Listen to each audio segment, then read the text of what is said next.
Excellencies, ladies and gentlemen, and last but not least, dear students. Your place here. I'm always very happy that you have an opportunity to join these types of public debates. Today, the IPATC has invited us for a public debate on South Africa on the UN Security Council. That is the third time in the last 12 years. And we have discussed, of course, the field is very wide. We can discuss a whole semester on various issues referring to the Security Council and South Africa's possible role in it. But we would like to concentrate and focus in this afternoon debate on 5 aspects. First, what are the main challenges facing South Africa's ability to play an effective role on the UN Security Council? Second, what lessons have been learned from South Africa's previous terms on the Council in 2007 and 8 and 2011 and 12? Third, what are the key priorities that South Africa is pursuing during its tenure on the Council? Fourth, how has South Africa dealt so far in the first 3 months with the key challenges of elections in the DRC and the situation in Venezuela, for example? There are others as well, of course. 5, has the issue of human rights been a guiding principle in South Africa's role on the Council so far? And I'm very happy that the organizers have been able to ask 2 excellent speakers to give us a presentation and then be ready and open to answer your questions which you might have. The first speaker will be Advocate Dr. Mashabane, who is the Chief Director, United Nations Political Peace and Security in the Department of International Relations and Cooperation.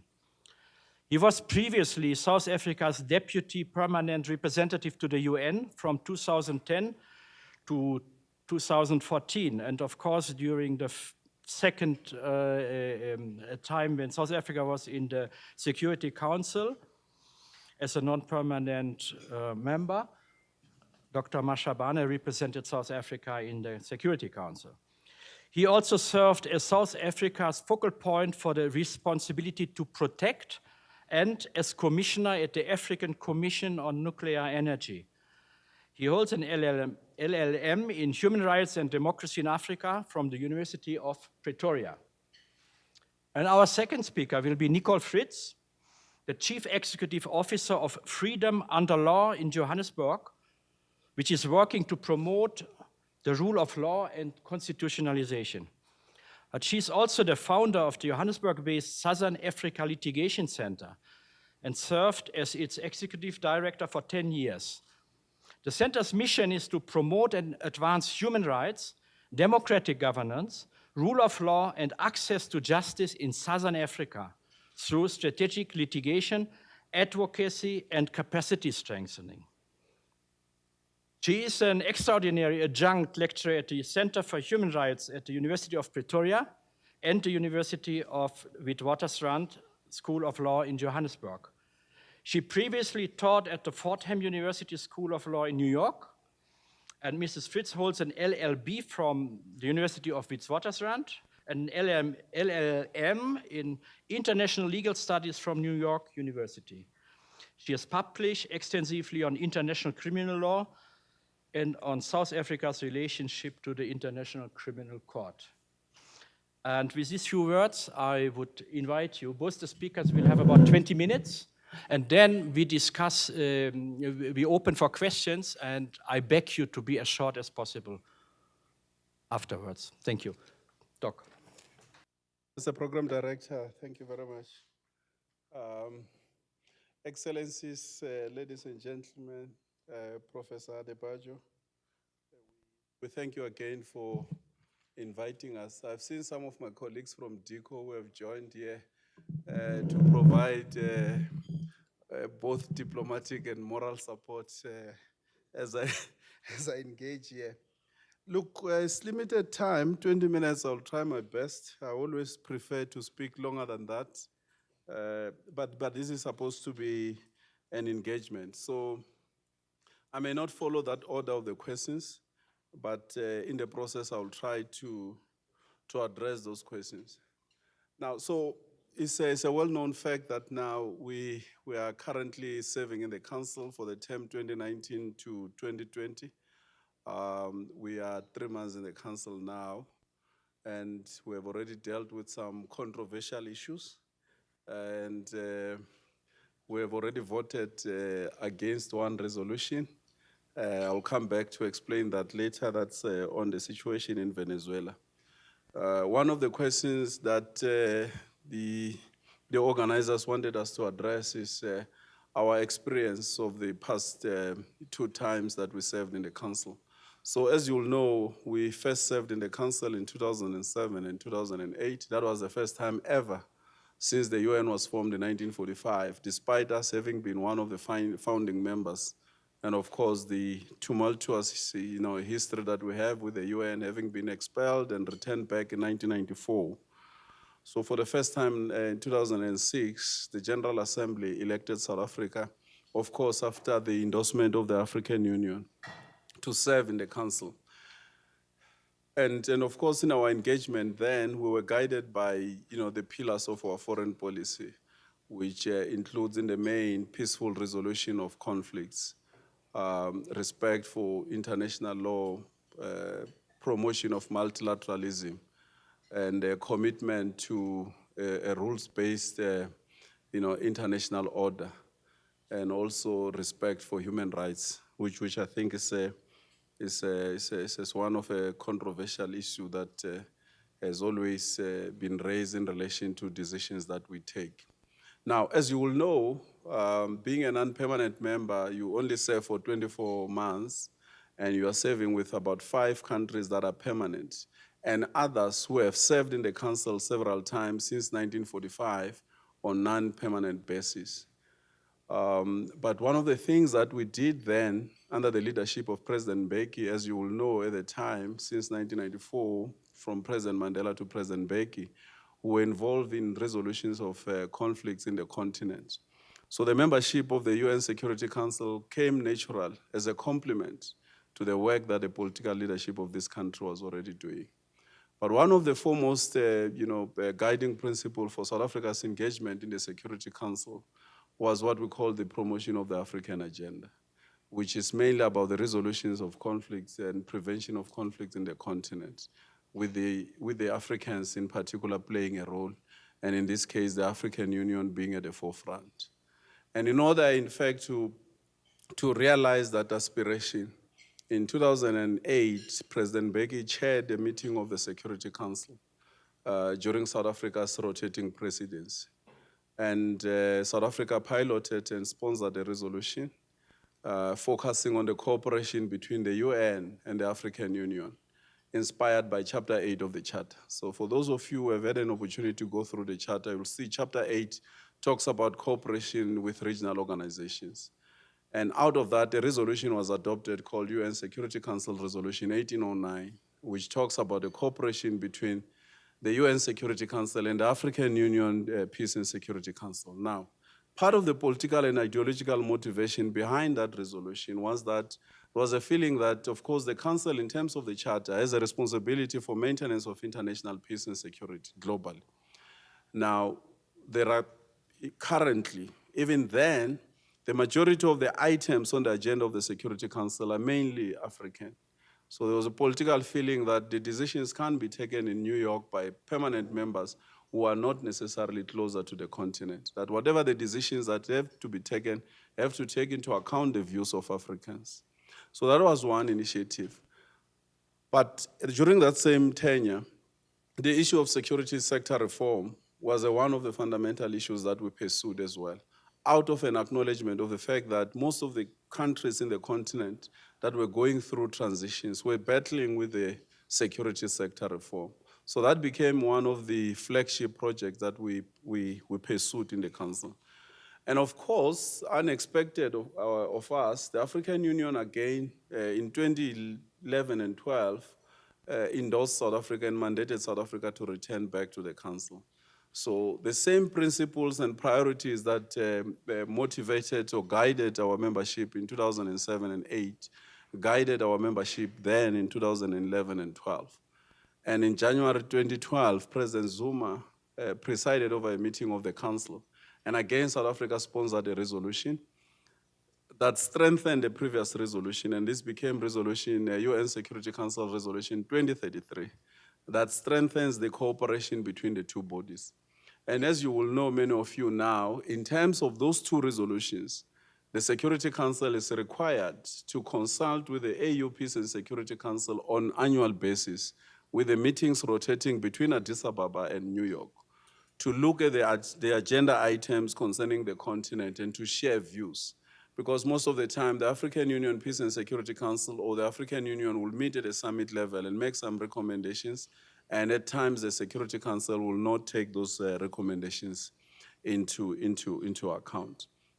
But in the last tenure, over and above the issue of the AU-UN cooperation, the issue of rule of law was emphasized.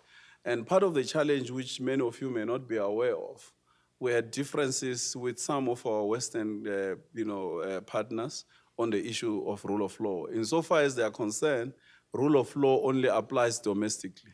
But we beg to differ, that if we are all committed to international law, there is something called international rule of law, meaning that even at an international level, you have to respect certain basic fundamental principles of international law.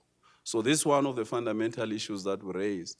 Particularly, this issue we felt was being challenged with the implementation of the UN Security Council Resolution 1973 pertaining to the situation in Libya. Our view was that the manner in which that resolution was being implemented ignored and disrespected any, on all the fundamental principles of rule of law as we understood them to be. Now, down the line, of course, the members of the African Union, of course, are the recommendations of SADC, again endorsed South Africa to serve in the council, and South Africa was elected last year, as you will know, to serve in the council again for 2019 to 2020. Now, as all of you know, our membership or our campaign to serve in the council coincided with the centenary of President Mandela's year of birth. And the UN had decided to convene a summit last year in September in honor of President Mandela. And one of the major outcomes of that summit was a declaration of 2019 to 2028 as a Mandela International Decade for Peace.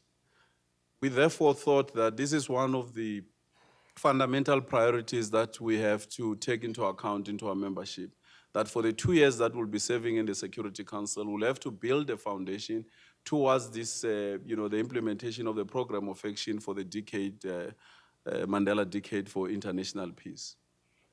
Secondly, as you might be aware, insofar as the African agenda is concerned, the Agenda 2063 has an aspiration called the silencing of the guns. And part of the target date for that is 2020.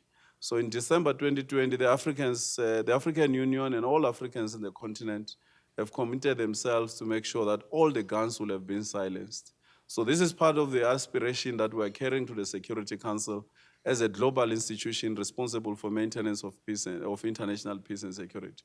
So this will be one of the priorities as well that we'll be seeking to advance in the Council during our membership. But also you will be aware that almost 20 years ago, that's 2005, under the presidency of the Council of, under Namibia, the Security Council passed a resolution called Resolution 1325 on women, peace and security, which talks about the role that women play in resolution of conflicts, in political processes in countries that are in conflict or emerging from conflict. And that resolution also calls for, encourages countries to develop national action plans towards its implementation. Of course, it's not an obligation, but it's an encouragement. And many other states have developed such. We have started that process ourselves to develop a national action plan that will guide our implementation of that resolution. So we think that 2020 is an important landmark, which marks 20 years. And of course, we play an important role as well, and women from this country participate in a number of processes in the continent, in UN peacekeeping missions, as part of battalions that we deploy in UN peacekeeping missions. Now, so that's one of the issues that, we will be the president of the council in October. So this issue will come up, the report will come, which will guide the interactions to the 20th anniversary. So this is an issue that we have prioritized. But over and above that, we continue to prioritize the peaceful resolution of conflicts, political process and dialogue in particular, in cases where there is a conflict or breakdown of peace and security in a manner that suggests that it threatens peace and international peace and security. So in the main, that's what we'll be looking at. Now, there are cases in the continent, as you will know, leading cases in the continent that the council is seized with. One of it being the DRC. The DRC has been an agenda item in the council for the past 2 decades. And as you know, Security Council has authorized a UN peacekeeping mission by the name of MONUSCO, which some few years ago was the biggest in the world. Now, there were elections that took place in the Congo, and of course, naturally, the Security Council will be interested because the Congo is an agenda item on the council. Now, I'm sure you are aware that there were reports about our position, the position that we took. The position that we took was that at the time before the announcement of the elections, our view was that the Security Council could not do anything until elections results were announced, because the UN, in terms of the charter, as a supranational organization, does not per se create a global or a world government that supersedes domestic constitutional and legal processes. And of course, the council at least took our counsel and waited until the results were announced. And the issue of the outcome of elections in the Congo is now moot insofar as the Security Council is concerned. And the Security Council now is looking at the mandate of MONUSCO, which is due for renewal by the end of this month. So consultations have started between us and our French colleagues. They are the pen holders to look into the form and the structure that MONUSCO must take going forward post these elections. So I thought that's very important. But one other mission that is very important that is coming up for renewal this month by the 15th of March is UNMISS. That's the UN mission in South Sudan. We are having a discussion as well with the US colleagues about the mandate of UNMISS, what should happen, and so forth and so forth. But our view is that that mandate has to be extended by another year, given the current situation on the ground in South Sudan.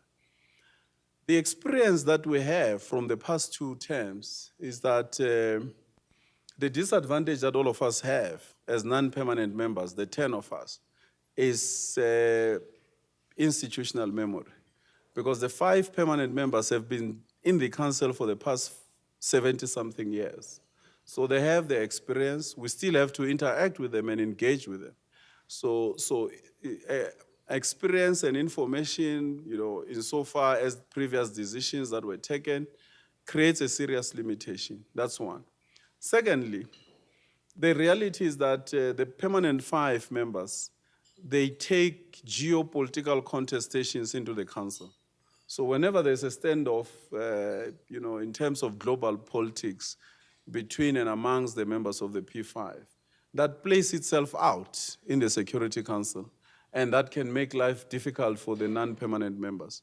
And just the very same arrangement, the structural arrangement that you have permanent members with a veto power and non-permanent members who don't have, except if 7 of the non-permanent members can agree, then collectively as a 7 will have a veto. That's a major impediment for the work of the non-permanent members. But also that, the permanent members generally don't use the Security Council as a neutral body that is based on principles. It is to a certain degree, they utilize it as an instrument for the advancement of their national interest. Can be narrow or broad, but the reality is that their national interest determine their position insofar as the council are concerned, the council is concerned. So there's no such a thing as principled approach insofar as the permanent members are concerned. One thing that many of you may not be aware of and may not have written about is that the council doesn't have adopted rules of procedure. The rules of procedure of the Security Council are provisional since 1945. So tell me if you know of any organization that is 73 years old and still has provisional rules of procedure. The General Assembly have agreed and adopted rules of procedure from its first sittings, but the Security Council cannot agree on its rules of procedure. So the rules of procedure are provisional. We saw last year, during the US presidency of the Council, the program of work was not adopted. So the Council at the beginning of every month discusses and adopts a program of work, which guides the work of the Council throughout the month. But during the US presidency, the program of work was not adopted due to political contestation insofar as other agenda items are concerned. And I'm sure, of course, you'll be interested to know why we voted the way we did in relation to Venezuela. As you know, of course, the issue of Venezuela, you'll have seen in many reports and many of you are following it. Our starting point is that when the issue of Venezuela was raised in the Council, our view was, and it still is, that the situation in Venezuela doesn't meet the charter threshold of a threat to international peace and security. Therefore, the Security Council has no business in Venezuela. The situation in Venezuela is a pure domestic issue. Because if you were to be objective and think that the situation in Venezuela meets the threshold of the charter, many countries all over the world, including South Africa, will be an agenda item on the Security Council. There are problems. That is beside the point. There are humanitarian challenges. That's beside the point. The point is that in terms of the charter, the threshold that members of the UN have signed up to is that the situation must be a threat to international peace and security. That's why it had to be decided by a vote, though, procedural. No veto can be exercised when the decision on placing an item is concerned. Now, the US proposed a resolution which some of the, in particular the P3 and other members of the Council supported. And we had a concern about some provisions of the resolutions. In our view, that resolution violated a charter article which talks about respecting the territorial integrity, sovereignty, and independency of member states of the UN. Because the resolution sought to impose on Venezuelan authorities what should happen. That there must be a political dialogue which will lead to elections. Now, that's prescriptive. The UN, including the UN Security Council, doesn't have that authority from the charter to, in fact, prescribe to an independent state that it must trump its own legislative and constitutional processes and engage in a course that some members of the international community from outside think is the right course to follow. So for that reason, we, as a principled issue, we said, no, we cannot agree with this resolution. And of course, because Russia and China did not agree with it, the resolution was not adopted. The Russians presented a counter-resolution. Now, this is very important to take into account. This is one of those few instances where we raised objection to both the US and Russia submitting resolutions that were never negotiated. Because in terms of the provisional rules of procedure, there must first be consultations. And once the resolution has been consulted upon, discussed by everybody, inputs received, amended as the case may be, the resolution has to be tabled into what is called, the resolution is in blue. So at least you give some 48 hours before an action can be taken. That's to mean it can be acted upon in the chamber. That was not done. The resolution was never consulted. It was placed for consideration straight into blue, and it was placed for action, which is voting. Now, we voted in favor of the Russian resolution for a number of reasons. Because the Russian resolution was not prescriptive. The Russian resolution at least created a space for the domestic processes to unfold and for the people of Venezuela, through their political representations and political leadership, to decide what they want. Now, so the resolution, both of the resolutions were not adopted. There's the issue of humanitarian aid in Venezuela. There's a general principle that those of you who have worked with the UN or work for the UN will know that humanitarian aid should not be politicized. But what we have seen since the crisis started in Venezuela is the politicization of humanitarian aid. Our view is that the UN should be at the center of coordination of humanitarian assistance to Venezuela. Anybody who wants to provide assistance must do that through the UN, and it should not be used for political reasons. So it is important. We are reaching out to some members of the UN to have a discussion, of the UN Security Council, to have a discussion and explore a possibility of an objective process that is not partisan, that seeks to address the humanitarian challenges in Venezuela. Finally, have we used human rights as a guiding principle in our engagement in the Council? So you know this famous President Mandela's article in Foreign Affairs magazine that back then said human rights will be the lodestar of South Africa's foreign policy. I will not answer yes or no, but what I've always been raising, and I know Nicole will address this issue, but I have asked her as well, is if there's any country in the world that has used human rights as a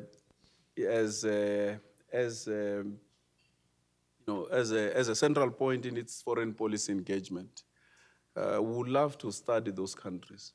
However, respect for human rights is one of the fundamental principles of our foreign policy. But where we think we are not necessarily at sync with commentators and analysts and critics from outside is that the tendency to look at human rights outside of political dynamics, outside of geopolitics, and look at human rights black and white as is. Because insofar as our constitution is concerned, if the world was flat, in most of the cases, we will be together with our Western friends on matters of human rights. But the problem is what we call politicization and double standards. That the same standard on human rights that you will use in Sudan is not necessarily the same standard that you will use somewhere in another part of the world. And that's where the problem begins for us. So we don't believe that whenever there's a conflict, it will be human rights first that you say you will not take into account the need for a political process. But the main thing that remains the DNA of our foreign policy is political dialogue and peaceful resolution of conflicts. Every conflict that we have had an opportunity to make an input on, our approach has always been peaceful resolution and a political dialogue, political process that involves all the stakeholders.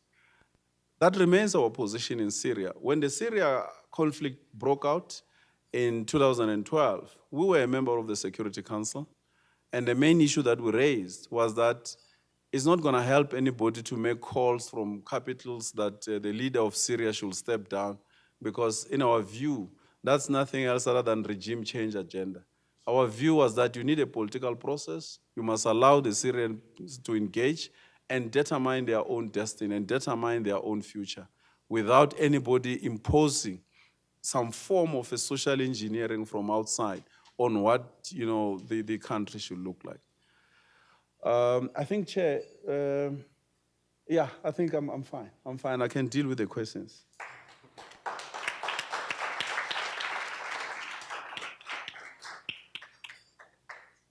Thank you very much. The message on that note was time is running out, because we have the pleasure to have Nicole Fritz here, and the doc was referring to her, and I know with your immense knowledge about human rights. You are the right person to connect the United Security Council with the human rights. I look forward to your presentation. Thank you. Ladies and gentlemen, good evening. Thank you to Adekaya and to the Centre for having me here this evening to address you. It is always a pleasure being here. I want to start with a disclaimer.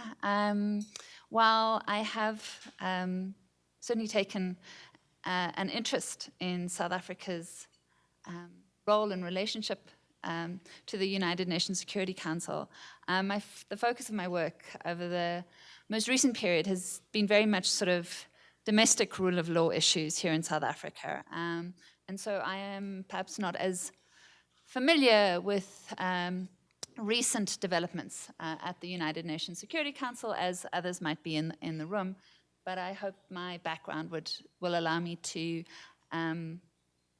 ask some hopefully valuable questions. The other thing that I wanted to say is, you'll listen to my presentation.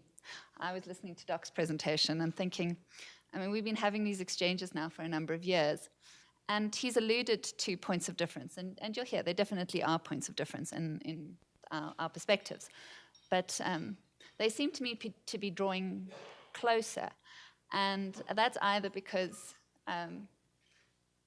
persons like myself have managed to convince Durko about the importance of human rights, or we've been convinced of the importance of and the need for political pragmatism on occasion, or it might just be the case that we're getting older and less radical and can't count ourselves amongst the millennials.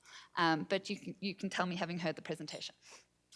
So South Africa takes its seat for the third time as a non-permanent member of the United Nations Security Council in a global order that seems vastly different from that which prevailed during its previous two stints. The global governance regime seems so much more precarious, so much more under threat, and not because there is a better alternative looming, but because of a retreat to narrow nationalism, a domestic politics, enthralled to popularism, which holds out the specter of chaos and of anarchy. The idea that all stand to benefit from global cooperation, from collaboration, which is so critical to compel support for an international governance regime, is no longer held up as some self-evident truth. South Africa, accordingly, has to recalibrate how it operates in this space. South Africa has made no secret of its desire to see reform of institutions like the United Nations Security Council to ensure that it is more fairly representative of the nations on earth. Not only because reform holds out the prospect of a more elevated position for South Africa globally and is a position benefiting its self-interest, but because it is a moral position. Advocating for reform of the United Nations Security Council is a moral position. It is hard to argue on the basis of any democratic normative principles for the retention of the United Nations Security Council as it is currently configured.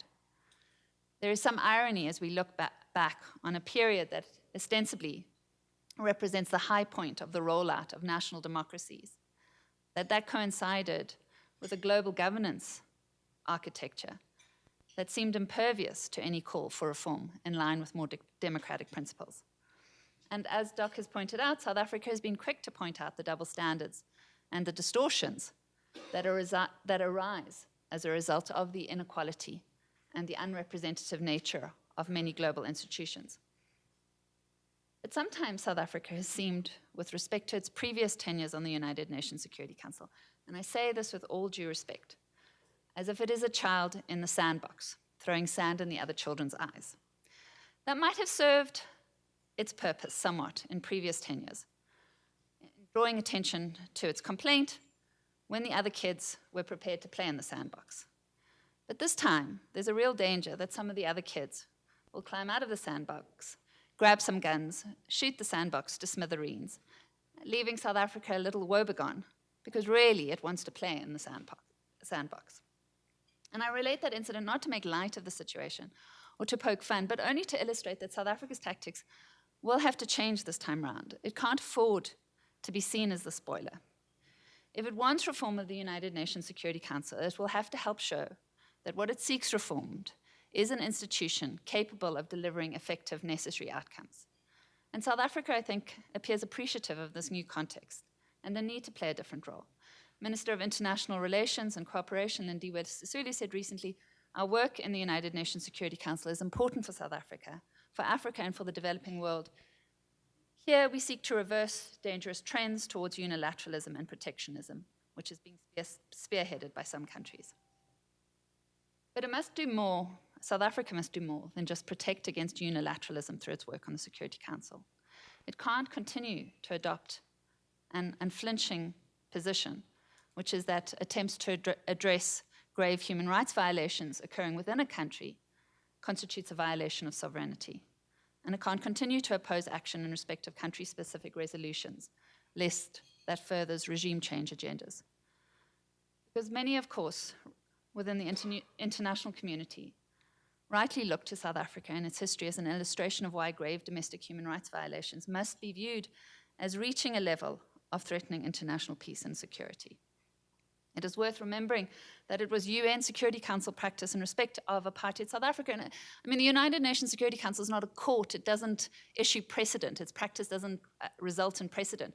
But the UN security practice in respect of apartheid South Africa, more specifically South Africa's then occupation of what was termed Southwest Africa, that increasingly, those resolutions increasingly came to refer to South Africa's domestic situation and the oppression that was happening. And that attention, that international attention, was within the rubric of threats arising to threats to international peace and security. And it was that practice that enabled a developing understanding that domestic situations of grave crimes might rise to a level of a threat to international peace and security. So I would differ with Doc on, in fact, I don't necessarily disagree. I think South Africa was faced with a fairly untenable position in respect of the Venezuela resolution. I think that there are very hard choices there for South Africa. And I can understand why it might have balked at some of those choices. But I think to say, well, we can't take a vote that, as the Americans proposed, because the threat was one which didn't amount to a threat to international peace and security, is not correct. I mean, the numbers of the humanitarian crisis, people pouring across borders, that has to constitute a threat to international peace and security. It is also worth remembering that South Africa, quite rightly, in respect of resolutions relating to Israel and the occupied territories, is quite prepared to advocate condemnation in respect of country-specific situations. And it is to be welcomed that Minister Sisulu announced that South Africa would be reversing its prior disturbing vote to abstain in respect of the vote that was put to condemn the atrocities being perpetrated by Myanmar against the Rohingya people there. And she explained that in future, such votes would be determined on a case-by-case basis, requiring authorization by herself and senior management in Pretoria. And so, I mean, perhaps in question time, Doc, it would be interesting to know whether that new formulation is having some effect in terms of how South Africa proceeds on the UN Security Council. I have to say, I'm a little regretful that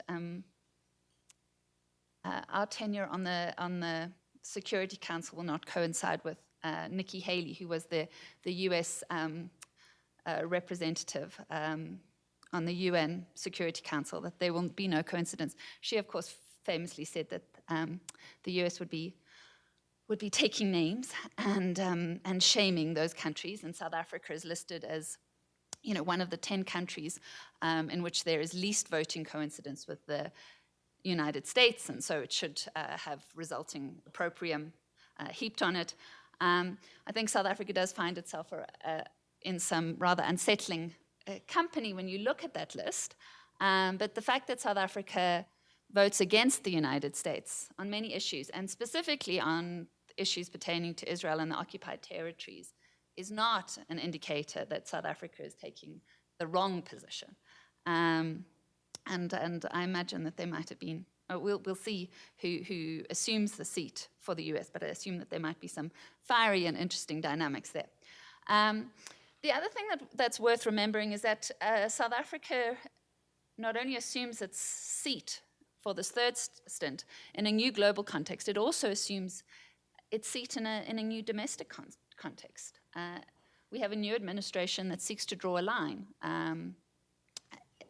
stressing that it comes to government, leads government, seeking a return to constitutional values and principles. It will keep faith with the rights set out in the Bill of Rights.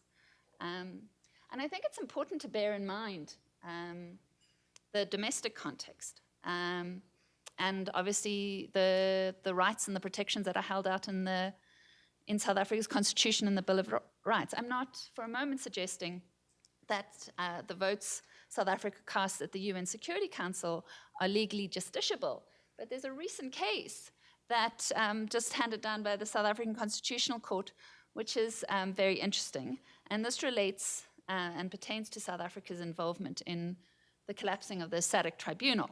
And just very briefly, the SADC tribunal used to give individuals rights to appear before it and seek to have complaints against states adjudicated. Because some of those first cases related to land expropriations in Zimbabwe and seeking to oppose that, Zimbabwe sought to oppose the tribunal, and I managed to, I think, convince a number of states within SADC to essentially suspend the tribunal and rewrite the constitutional document for the constitutive document for the tribunal that would prohibit any further individual petitioning and would limit the SADC tribunal's jurisdiction to interstate disputes. And South Africa's participation in that process in terms of deciding to suspend the SADC tribunal's individual complaints mechanism and then to remove that, the decision, and the president penning his signature, then President Zuma penning his signature to a protocol which essentially said that the tribunal would no longer have individual jurisdiction. That was taken before the Constitutional Court. And the Constitutional Court, in fact, held that in participating in the decision to suspend the tribunal and in removing the individual jurisdiction of the tribunal, South Africa and the president had acted unconstitutionally. And it's just worth, I'm just going to take a moment to actually read out what the Constitutional Court said in respect of what our approach to diplomatic relations and international cooperation should be, and that obviously entails what our position on the UN Security Council should be here.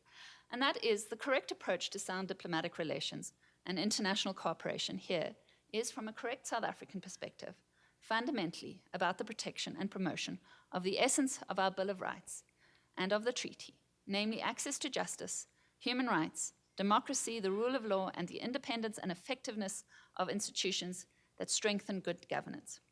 We ought to relate cordially with other nations and not to dictate to them.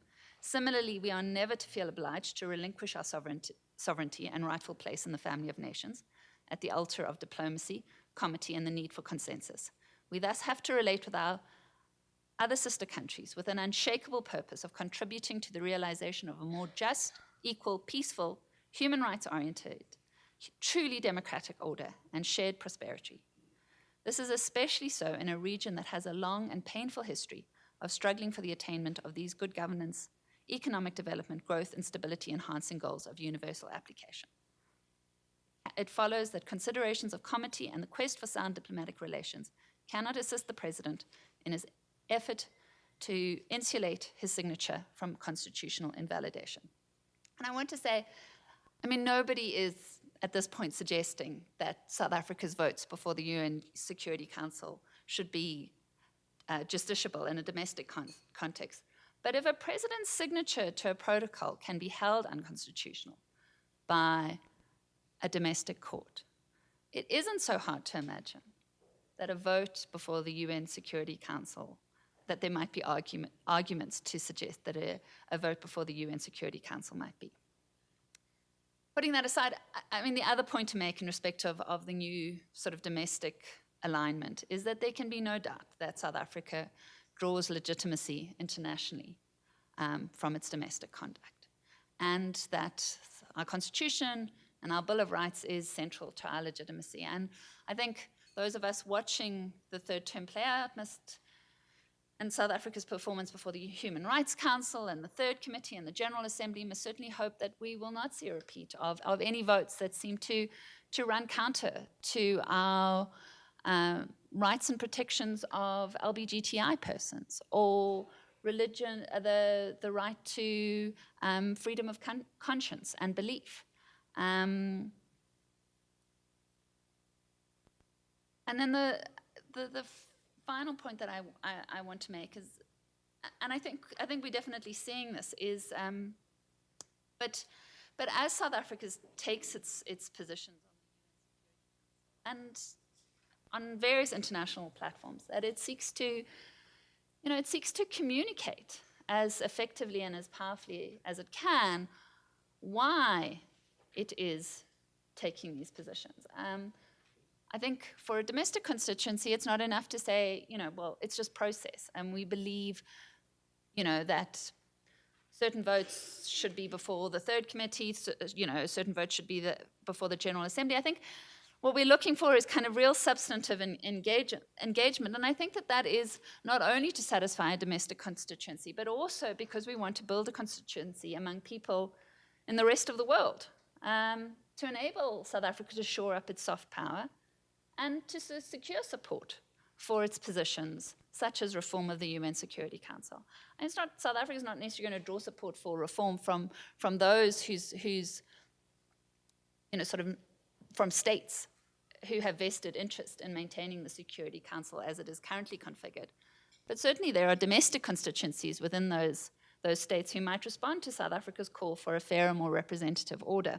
And we need to be able to address those constituencies and our domestic constituency effectively. And I just speak for an example. I do think that this new, Durko under the minister is doing a good job. But again, just to digress for a moment, I heard the minister speaking about this request for the extradition of Mozambique's former foreign minister. And they're competing extradition requests. There's a request from the United States, and there's a request from Mozambique. And the court has to determine whether these are crimes which can be extradited, whether the forums requesting extradition are appropriate forums, but it's ultimately an executive decision then as to where he should go. And it might have been that the minister was just caught in an inopportune time, but she said for him to go to Mozambique. But that can't be the rationale. I think that there's a powerful rationale. Obviously, the fear is, and this is the argument that has been made, that is if he's returned to Mozambique, he's going to get immunity, that no justice will be seen. The fact is, for those who have suffered from the crimes, they are most closely located in Mozambique. For them to actually have a sense and appreciation of justice being done, he would need to be held in Mozambique courts. There are real compelling reasons as to why one might want to have him returned to Mozambique rather than the US. And sometimes I'm not seeing those types of arguments made in a way that I think would be most compelling. And then, finally, before we sort of turn to questions, just to respond to Doc, who says, has any country in the world used human rights as its lodestar in the conduct of foreign relations? And I would say, I don't think South Africa is a neophyte. It doesn't need to be tutored. We don't need to look to any country who's done this before. We can chart the course, and our Constitution and our Bill of Rights shows the way. And so certainly I hope that our adherence to human rights in the conduct of foreign policy will not be constrained by a failure to find any other examples. Thanks. My name is Salman Khan, a scholar at the UJ and also the founder and chairperson of the South African Kashmiri Action Group. My comrade, Dr. Mashabane, I think we have some hard questions for you. My one question, of course, is not a question, but I think is a statement. Is the South African foreign policy with a conscience or without a conscience? And my second part of the question is the South African policy based on economic or underpinned by the economic gain and the greed? or it is based on a human rights, social, political values, which we used to. South Africa emerged from the ashes of the human rights crisis, the huge human rights violation in South Africa. We are not unknown or foreigner to those things. But in the post-1994, the South Africa have taken a U-turn on the human rights internationally. The first sitting and the second sitting, I can give you a list of, at the time of the United Nations, the voting happened, South Africa was absent on many cases, whether it was Sri Lanka, Bangladesh, or Myanmar. I think we cannot be turning the back onto the people, those who really looking for the help. And I'm coming to now the recent incident of a DIRCO statement issued. I'm a political activist, I'm a human rights activist. We were collecting the funds for a South Africa liberation in Kashmir, in Srinagar, for the Nelson Mandela release. It's hurtful to see that the DIRCO issue a statement and calling the freedom fighter, where the 100,000 people have been massacred in Kashmir, a terrorist. And I think that is a very deplorable statement, or the letter was issued. And I think that is something that we need to look at it, that the people who support it, and you ask a question, give me one example. There's many examples for South Africa to look at it. Scandinavian countries, many other countries. Pakistan was a country who brought the sanction on South Africa in 1961 on the basis of a human right to make sure that South Africa will not, the South African, the black will not be suffering. Today, we're looking for the solidarity, and there is no solidarity. My last part of the question will be, since you have already mentioned about the decade of Nelson Mandela, the peace campaign, what is going to change in our foreign policy? Or is it still going to be the base on economic gain? Is still we're going to have a romanticism with the Guptas, that we cannot stand up and talk about the human rights issues in Kashmir? Are we going to turn our back, continue to turn our back onto the people and become too foreigner to the human rights? Thank you very much. Hi, thank you very much. My name is Pius Pigo. I'm with the International Crisis Group. A couple of questions. Sorry, Nicole, it's going to be for Doc. The first one is perhaps you could help explain to us what you mean by this threshold.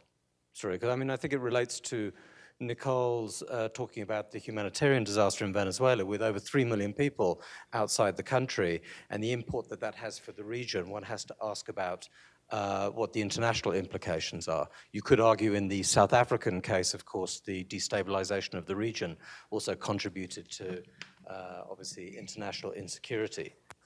I wonder whether you could also comment on, South Africa hides, in my opinion, behind sometimes the notion of regime change, sovereignty, and so forth, and asking for domestic processes to take precedence. And you gave us the example of the Russian resolution on Venezuela now.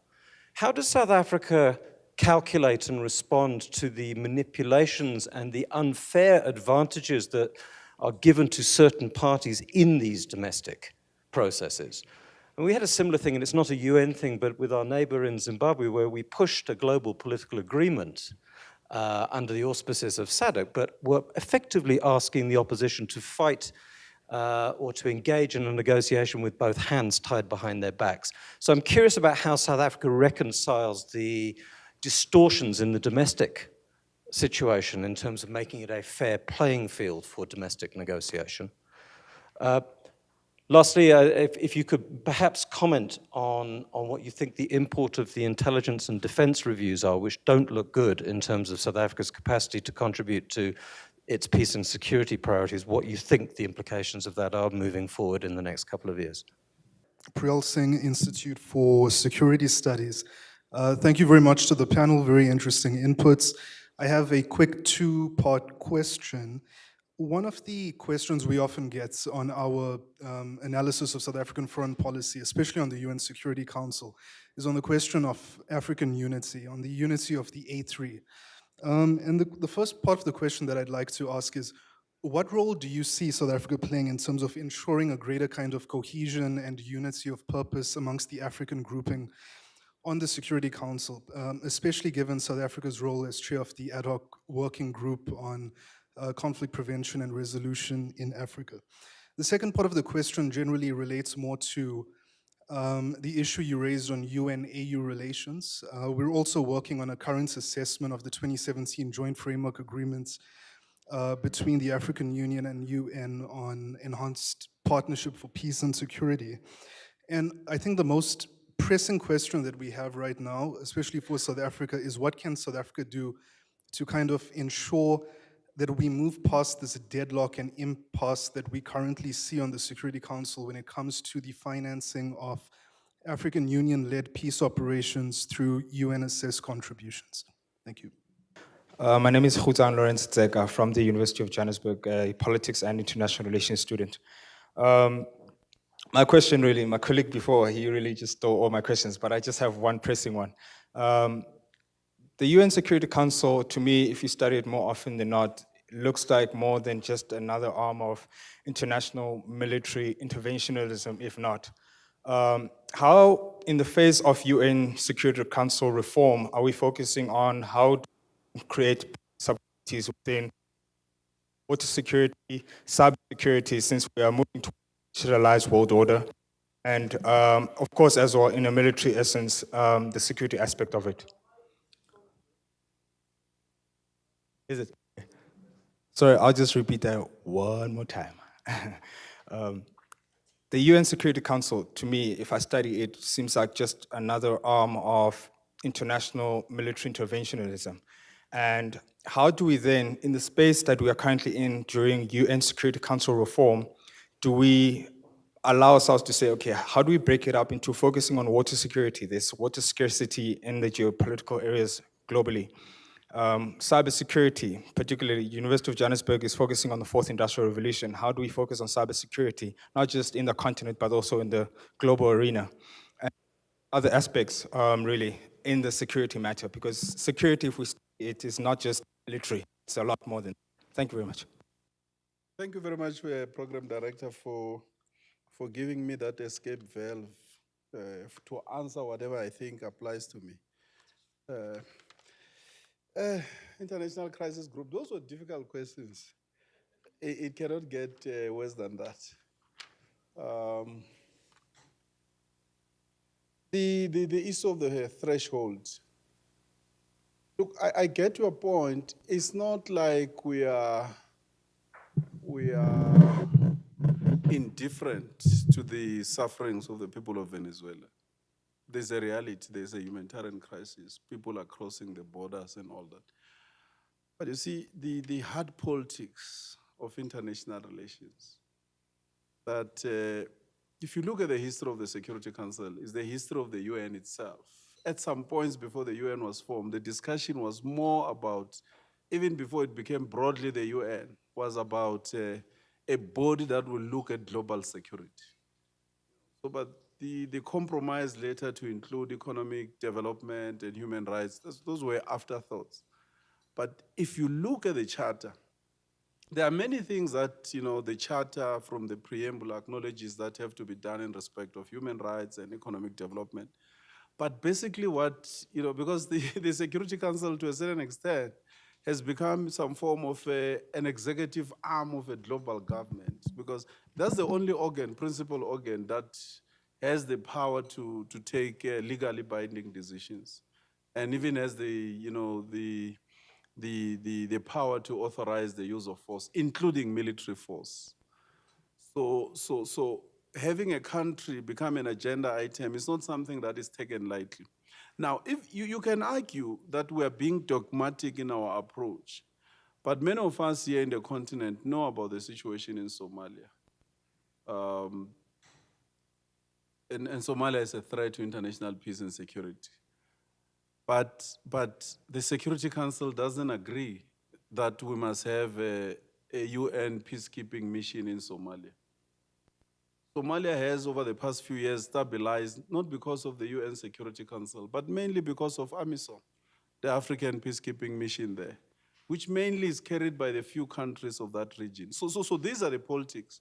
I get your point, but you see, you have this politics. You can argue, like I said, that we are being dogmatic. But this is the point that we say, look, we are quick to want to get into Venezuela, but we come back and say, there's a debate about funding of AMISOM. You know, the African Union mission is struggling there. But we are dealing with issues of terrorism. Al-Shabaab, that's the headquarters of Al-Shabaab. That threatens everybody. We see what's happening in Kenya and other places. I mean, that place can be used by anybody for international terrorism.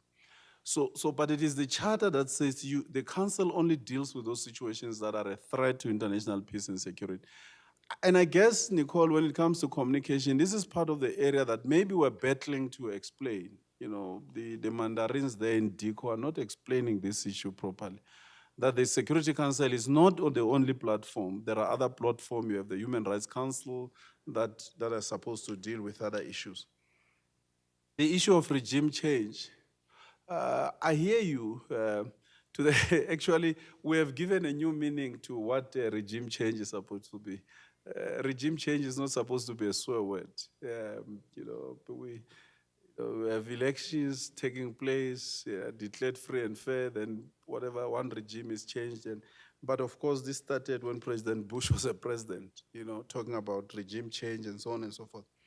The problem that we have is that a conflict breaks out. Before there could be any discussion or analysis of what the international community should do, you hear capitals, you know, of countries that are serving as permanent members in the Security Council making announcement. President X must step down.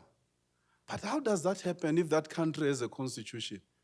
You just demand, you stand up on a mountaintop and say, we demand that the leader of that nation must step down tomorrow. Then what happens when that leader steps down? This is the problem that we have. And there might well be good reasons, but are you then suddenly saying you suspend the constitution, no matter how bad that constitution of that country is? But then what happens? We have seen experiences of dictators being removed, even in the Middle East. You see, we're dealing with Libya now. And by the way, we voted with the West in adopting Resolution 1973, which removed Gaddafi. What has happened now? Libya is unraveled. It's a failed state. I don't even know how much it will take to bring back Libya into what it was. It was one of the top, you know, contributing countries in the AU in terms of finances. It was part of the top tier with South Africa and a few other countries. Now it has collapsed. It's even the last, I mean, maybe even in areas. So that's where the challenge is. The last one, intelligence and defense review. Maybe those are other departments, but the two departments they play an important role in our work, particularly because insofar as international work is concerned, we're not working alone. They play a complementary role.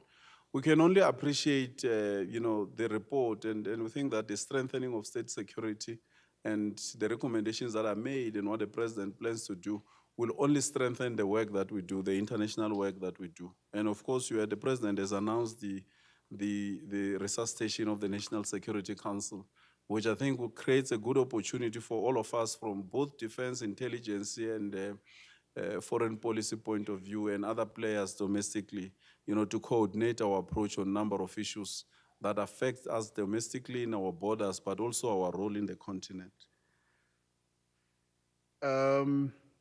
Yes, security being broad. You see, this is the challenge. Cybersecurity, for example, is debated elsewhere. It's not necessarily an issue that the Security Council is looking at. Issues around water security, which ultimately, you know, some people argue that the next battle will be around shortage of water resources, which is a major challenge. Even the effects of climate change and all that people are going to move to places where there's water, and that's going to create conflict. But the Security Council as is now, you know, the UK, when we were in the council in 2012, came up with an idea of what you called horizons, you know, scanning. So you look at the country and say, look, we are worried there's likely going to be a conflict based on certain indicators. But the members of the UN came guns blazing and said, no, you can't do that. We are not in a crisis. You can't discuss us in the council. And there were pushbacks. So that was not discussed. So it's not, the council doesn't sit and look into the future and say what are going to be, you know, the main drivers of conflicts in the future. And correctly, the issue you are raising, cybersecurity, is a major issue, but it's debated elsewhere. And there's no common approach to it. Yeah, my friend here, are we having a foreign policy of conscience or not? I think we do. I think we do. Even, and I'm glad Nicole is through, and I think the beauty about at least South Africa's foreign policy is that we take inputs, we engage with all of you. And you might have, yes, and I think our foreign policy, this is the argument we make, is not based on narrow, crude national interest. No. We don't get involved in situations globally because we're going to derive economic interest. We don't. Our foreign policy engagement is based on principles. Look, and you see the difficulty that practitioners face and leaders face, sometimes we don't appreciate it. You talk about Kashmir. We appreciate the role that Pakistan played, as well as the role that India played. If you were to be in my boots and say, here's the situation, who do you choose as a better friend between Pakistan and India? You are all our friends. We have historic affinity with both of you. You know, we appreciate the role that you played. India as well was the first to place the issue of South Africa in the UN in broad terms. You did as well. We cooperate with both of you. We have excellent and cordial diplomatic, bilateral and strategic relationships with both of you. And it's not easy for us when we have to consider an issue and say, here's an issue.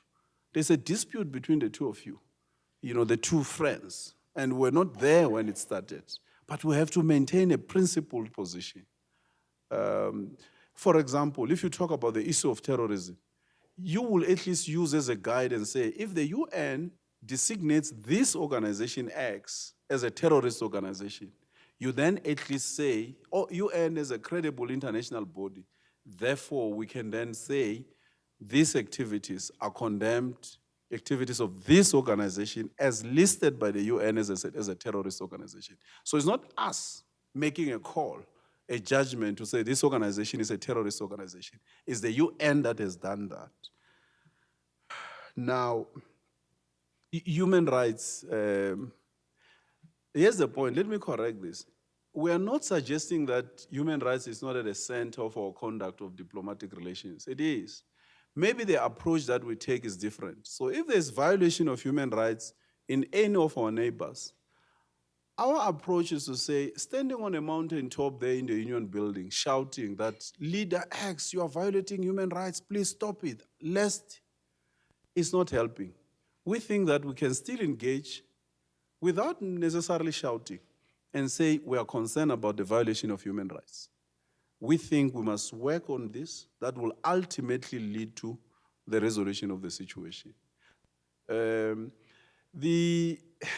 situation in Myanmar, we fully agree that the Rohingya situation was very unfortunate. It's a egregious violation of and a gross violation of human rights. And I think, I can't remember even that statement, there was a clarity about what has happened. There was never an instruction that had said that there is no violation of human rights in Myanmar. But this is part of, again, I agree with Nicole, that maybe we don't communicate. There are a lot of shenanigans that happen behind closed doors before resolutions are put forward and other consideration. You may have a good resolution, one line may be a deal breaker, you know. But we are clear now. If you bring any resolution, I think in the Human Rights Council, a resolution on the situation in Myanmar is coming up from the EU, and believe you me, we'll support it. And it's not because there's a change suddenly or that in the past we're not doing that. No. There are many things that we even do ourselves, be it about the protection of the rights of the LGBTIQ community and so on and so forth, which we work with the Americans and be at the forefront. Yeah, we would have loved to interact with Nikki Haley and a blacklist and so on and so forth. We would have been very happy to work with her. But you see, even that part that says South Africa is leading a pack of countries that on most cases vote against doesn't necessarily align with the US. There are many times that we have worked with the US, even in the council, cooperated with the US, done many initiatives together. Even in that case, when you look at it closely, it's mainly about the Israeli-Palestine question, which I guess then if that's how then it will be characterized that, but that situation is very peculiar. And also it relates to first committee, which deals with disarmament, particularly relating to issues of nuclear disarmament. We dismantled our nuclear weapons. We had about 9 nuclear warheads. We dismantled all of them. And our commitment is to say we must rid the world of nuclear weapons. Part of the standoff, between the US and Russia, we have enough nuclear weapons to completely destroy the whole world as we know it today. And our commitment is that we must eliminate nuclear weapons. There cannot be safe hands for nuclear weapons. For as long as they exist, there's a chance that one day they will be used. So those in the main areas that lead to us being on top, as part of, the group that, we are with Venezuela, Iran, there, Syria, and it looks like, no, that's not a good company. It may not be, an attractive company, but it's principles that led us there to be part of that group. Yes, Nicole, I took note of that Constitutional Court decision, and it's part of what made me to spend sleepless nights when I think about it. But I'm comforted by the fact that I think context will always, I don't necessarily agree that the Concord, and I hope you're not planning to take us there, that the Concord can say the manner in which we voted in the Security Council is not in line with our constitution. I think the threshold will be different in relation to connectivity of a particular situation with South Africa in relation to, I understand the general principles that they've given about, constitutionalism, democracy, rule of law, respect for human rights. But in the council, we're dealing with complete bit raw politics. Yeah, I guess I've covered more or less all the questions that you have raised. Good evening, and thank you very much. I'm actually from the Friedrich Ebert Stiftung, but I'm talking from my personal capacity. I have questions. Boss is on the panel, so better check. 4 quick questions. One, on the human rights and pragmatism, there's currently a South African foreign policy review, and I'd like to know if there's some human rights actors who are also in that review, if we can expect any outcome documents, for instance, a new on foreign policy. The second question is on Masood Askar, who's discussed on the Security Council at the moment as being a global terrorist. I'd like to find out if the information's available, how South Africa voted and where we stand. As I understand, China is blocking call him, I'll speak without it, to call him a global terrorist. Third question is under the working methods. It was actually the Institute for Security Studies that highlighted that the non-permanent members tend to be bogged down by all the administrative work of the Security Council. It's time to review these working methods. So is this a discussion that Africa is pushing? And in 2006, the African Union's Youth Charter spoke about Article 17, which is about the role of youth in peace building and etc. And in 2015, we had a Security Council, UN Security Council Resolution 2250, which also talks about the role of youth. And I know the division, the African Union on youth is currently doing a massive study on this role of youth. So how are youth actually contributing to peace building in the continent so that they're not always portrayed as the perpetrators of violence? And I'd like to check as well if South Africa has youth on their agenda. And yeah, we'll be watching in November when we present this study. Thank you.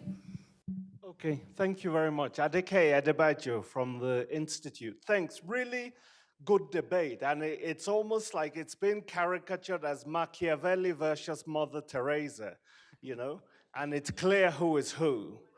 But I want to just push Nicole, because nobody asked her questions. I thought you were too hard on South Africa and too soft on the P3 of the US, France, and Britain.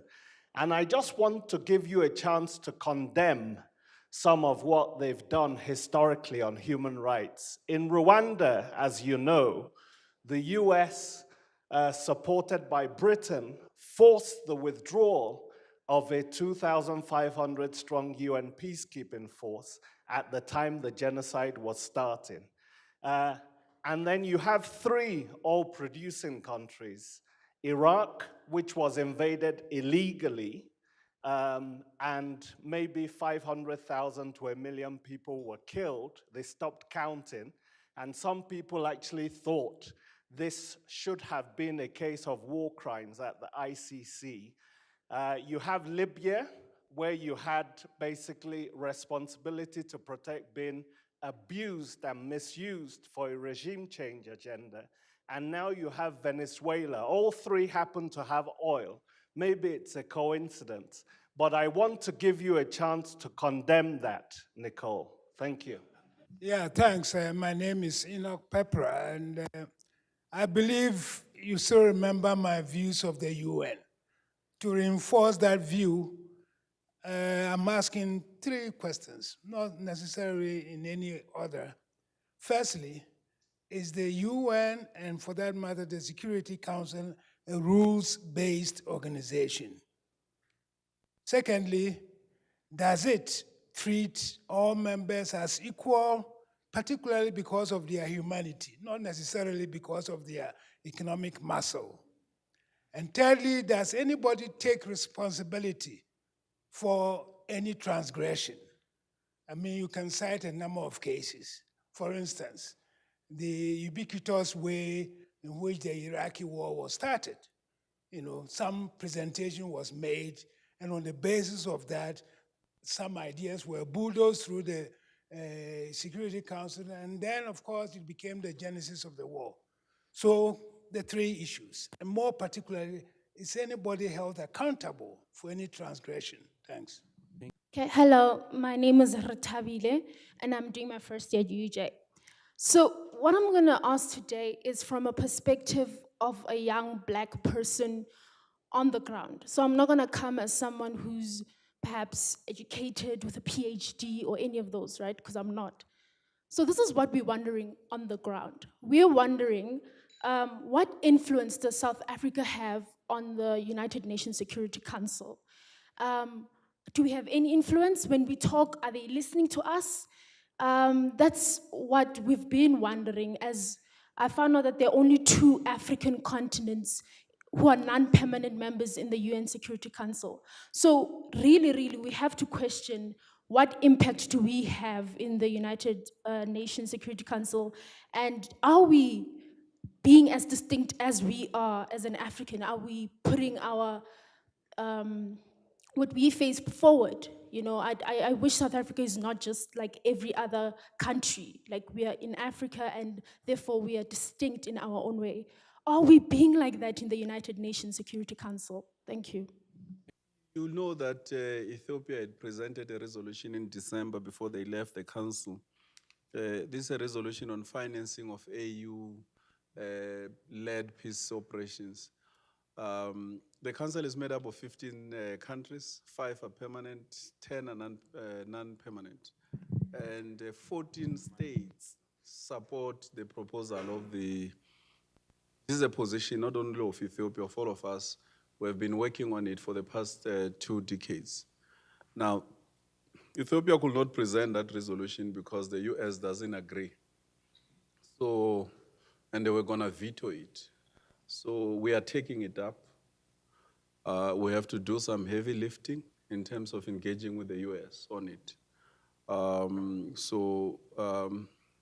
There's no silver bullet. We'll have to do a lot of work in terms of convincing the US. In fact, previously we did raise it, and we were coming close to an understanding. We were unfortunate that there was a change of administration.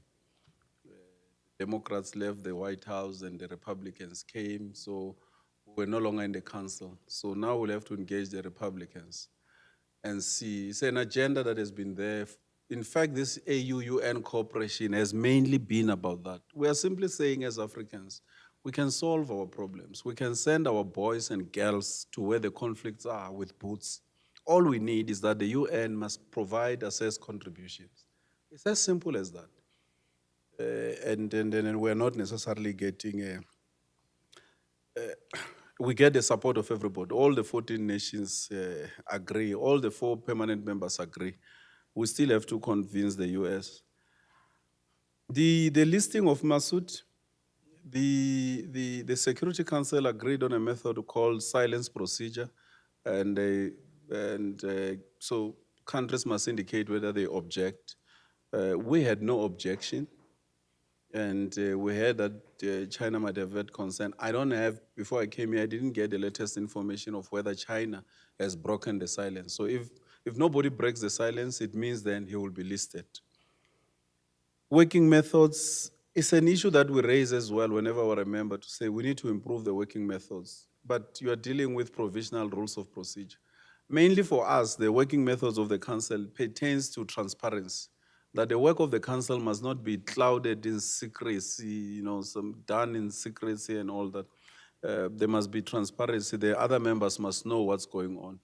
They must be privy to the discussions so that, if possible, those that are affected can make an input. The youth charter and the role of youth, we're having a discussion. Maybe it will help if there are some youth organizations that we can make an arrangement to have an engagement. We are looking at the youth. I mean, there's an important group. The youth bulge in the continent. The conflicts in the mainland affect not only women and children, but youth as well. So it's part of a discussion that we can have and see what role the youth can play broadly in conflict resolutions. The review panel, I think they're trying to finalize the report by the end of this month. I'm not sure about what's going to happen. As you can see, the term of the 5th administration is just coming to an end. So there's going to be processes around transition. Whether there are human rights activists in it, Aziz Pahad is there. I guess now as a former government minister, is now an activist. Ambassador Nhlapo is part of that team. And 2 of our former directors general, Sipho Pichana, who used to lead Save South Africa, so he's an activist, so he's there. UN is a rules-based organization, but the reality is that it is it's a broad church. Different interests wants to pull it to different directions. The charter itself talks about equality of states, but there's a reality. There are others that are more equal than others, even though they tell us that no, they're just the first amongst the equal, but they are more equal than others. Accountability is a difficult issue that doesn't apply, to everybody. I mean, it goes back to those global politics again. It's the nature of global politics. The last question, I think the fact that, be it us or other African states, actually it's 3 African states that are in the Security Council, the fact that we're able to pass resolutions, take some decisions, have the council take decisions, it means we think that we're playing an influential role. So there is a role we're playing. I know some people will think that no, it doesn't make any difference. It makes a lot of difference. If we were not there, not only us, but others who serve in the council as well on non-permanent basis, there will be decisions, because the issue is that they are discussing issues about us and our continent, and our view is that we should be there to make an input. So all these issues around cooperation between the UN and the AU, they are meant to create that opportunity for an influence, to say, you can't take these decisions on our behalf. We are no longer colonies. We have a right as well to express our views and make an input to decisions that are being made. Thank you.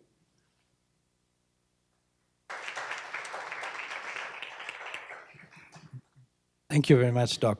Now, our time is over, but we should not close this interesting debate without inviting Nicole to give her comments on whatever have been discussed in the last 1 hour. Please. Question from Adi, which I'm happy to take up, or rather an invitation to condemn the abuses that have been perpetrated by the P3 members. And Adi, I mean, I take it that it goes without saying. I mean, at the time of the invasion in Iraq, I was a fellow at Fordham Law School in the United States. It's documented. I was one, there were many, many petitions and actions taken by those within the United States opposing the invasion at the time because of what it represented. And I certainly was part of that. And I don't, the fact is, I'm only too conscious of the abuses that have been perpetrated by the permanent members and the P3 members within the United Nations Security Council. But I'm a South African, and I would like to think a South African constitutional scholar, and I think, my criticism matters most and is most meaningful in respect of South Africa's conduct. And it is for that reason that, that is my focus. I have escaped this evening relatively unscathed because we haven't spoken about the position of the International Criminal Court. That is something that I've been here and spoken about before, but, there'd probably be a lot more questions. But, one of the reasons that I have always championed the position that South Africa has taken in respect to the International Criminal Court, and a position that South Africa has looked to step back from, and now it seems that there is potentially a moment when we might sort of, again, resume our previous commitments to the International Criminal Court. But South Africa was never about just endorsing what the statute for the International Criminal Court said, which is that you had to sign, that you only had jurisdiction in respect of nationals of states that were parties to the International Criminal Court. So states like Israel or the United States or India, whichever country had not signed that statute, their nationals were essentially exempt from jurisdiction. South Africa said, when it domesticated the legislation, it said, we can use our domesticating legislation, which allows us to try persons for crimes against humanity, war crimes, genocide, whatever national that person might be, irrespective of whether their country has signed the International Criminal Court, if they are present on South Africa's territory after the commission of the crimes. And that would be using our universal jurisdiction, the rights of universal jurisdiction. South Africa sought to go beyond the flaws in the Rome Statute and to create a more equal realm. And I thought that held out, and perhaps I was too ambitious, but held out a real prospect of securing justice for those who have perpetrated some of the abuses that you have spoken about in respect of the invasions of Iraq, for instance.